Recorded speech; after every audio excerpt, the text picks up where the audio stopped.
हम वर्तमान युग में आध्यात्मिक चिंतन के तहत गीता के 11वें अध्याय के श्लोक संख्या 18 की व्याख्या कर रहे हैं। श्लोक संख्या 17 में अर्जुन ने विराट रूप को किरीट, गदा और चक्र आदि से युक्त देखा। उससे पहले अर्जुन ने अन्य रूपों में देखा, अनेक बाहु, अनेक उदर, देवता, ऋषि आदि के रूप में देखा। इसमें विश्वरूप की स्तुति करने अर्जुन लग जाते हैं तो ऋषि वेद व्यास जी क्या लिखते हैं? त्वम अक्षरम परमम वेदित्वयं त्वयं अस्य विश्वस्य परम निधानम त्वयं अपवयः शाश्वत धर्म गोप्ता सनातन है त्वं पुरुष मतः मे। आप ही जानने योग्य परम अक्षर अर्थात अक्षर ब्रह्म है। आप ही इस संपूर्ण विश्व के परम आश्रय हैं।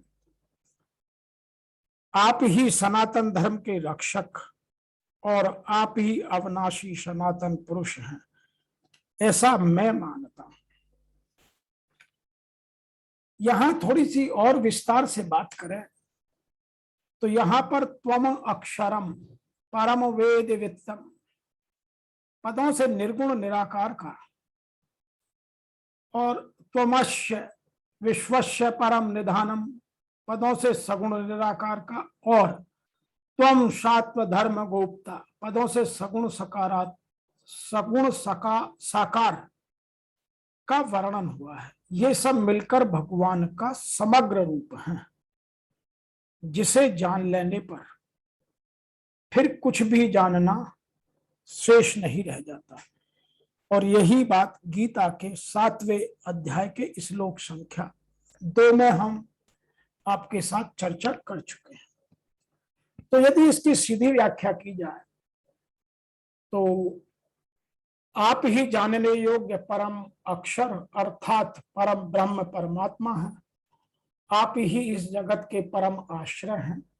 आप ही अनादि धर्म के रक्षक और आप ही अविनाशी सनातन पुरुष हैं, ऐसा मेरा मत है। In English, thou art the imperishable, the supreme being worthy to be known. Thou art the great abode of this universe. Thou art the undying guardian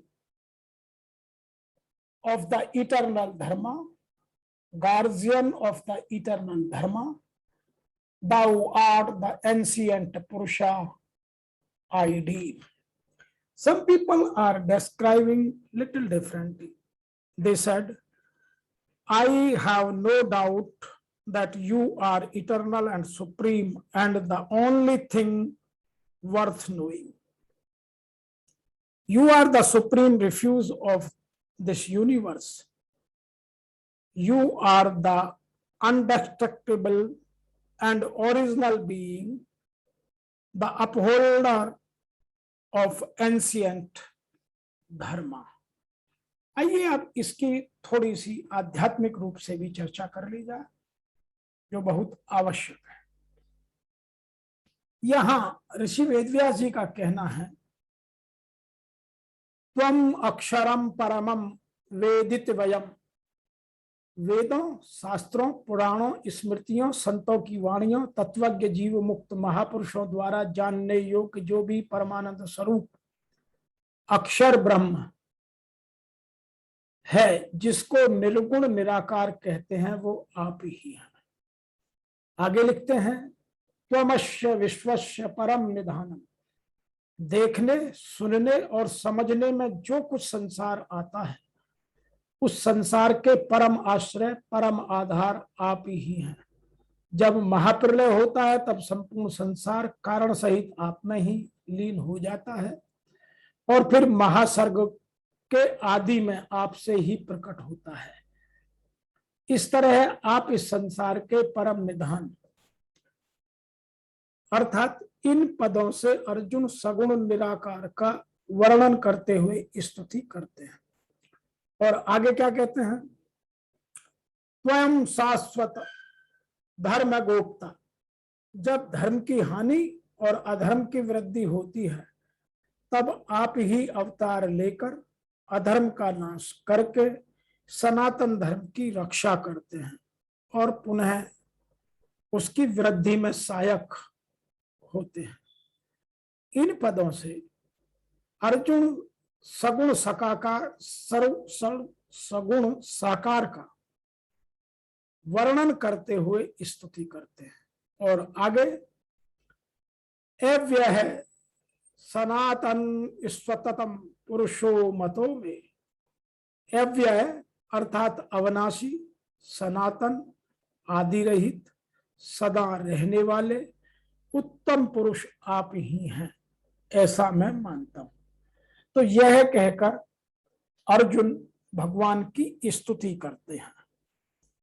इस बात को थोड़े से और यदि सरल शब्दों में कहा जाए तो अर्जुन ने सीधा कहा, भगवान आप जानने योग्य परम अक्षर अर्थात अक्षय परमात्मा हैं, आप इस जगत के परम आश्रय हैं, आप शाश्वत धर्म के रक्षक और आप अविनाशी सनातन पुरुष हैं, ऐसा मेरा मत है।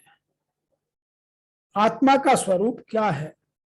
शाश्वत है, सनातन है, अव्यक्त रूप में है, अविनाशी है।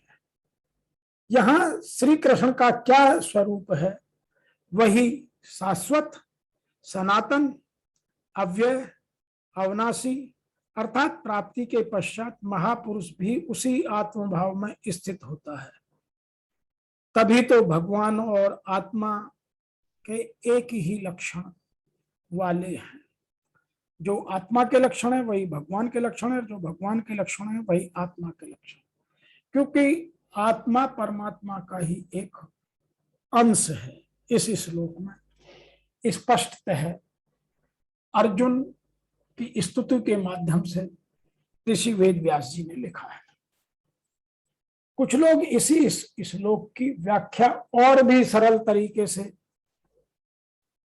और बहुत ही साधारण भाषा में कह देते हैं, आप ही परम आद्य गेय वस्तु हैं, आप इस ब्रह्मांड के परम आधार, आप अव्यय तथा पुराण पुरुष हैं, आप सनातन धर्म के पालक हैं, ऐसा मेरा मत है। अर्जुन यह कहकर भी भगवान की स्तुति करते हैं। तो आज के इस श्लोक से हमें जो जानने को मिलता है वह यह है कि अर्जुन ने भगवान के उन सब रूपों को देखकर भगवान की स्तुति प्रारंभ कर दी और भगवान के गुणों का, कौन से गुणों का? जो साकार, जो निर्गुण निराकार और जो सगुण साकार, दोनों गुणों की यहां उन्होंने वर्णन कर दिया। और इस बात को हमें समझना चाहिए कि जिसके निर्गुण निराकार और निर्गुण साकार और सगुण निराकार और सगुण साकार जिनका वर्णन करना हम लोगों को आ जाए तो फिर भगवान की स्तुति करने में हमको कोई देर नहीं लगेगी। आज के इस श्लोक की व्याख्या में इतना ही। आपसे आगे मिलते हैं अगले श्लोक की व्याख्या लेकर। तब तक के लिए आपको मेरी ओर से, मेरी संस्था के सभी सदस्यों की ओर से सादर जय श्री कृष्ण।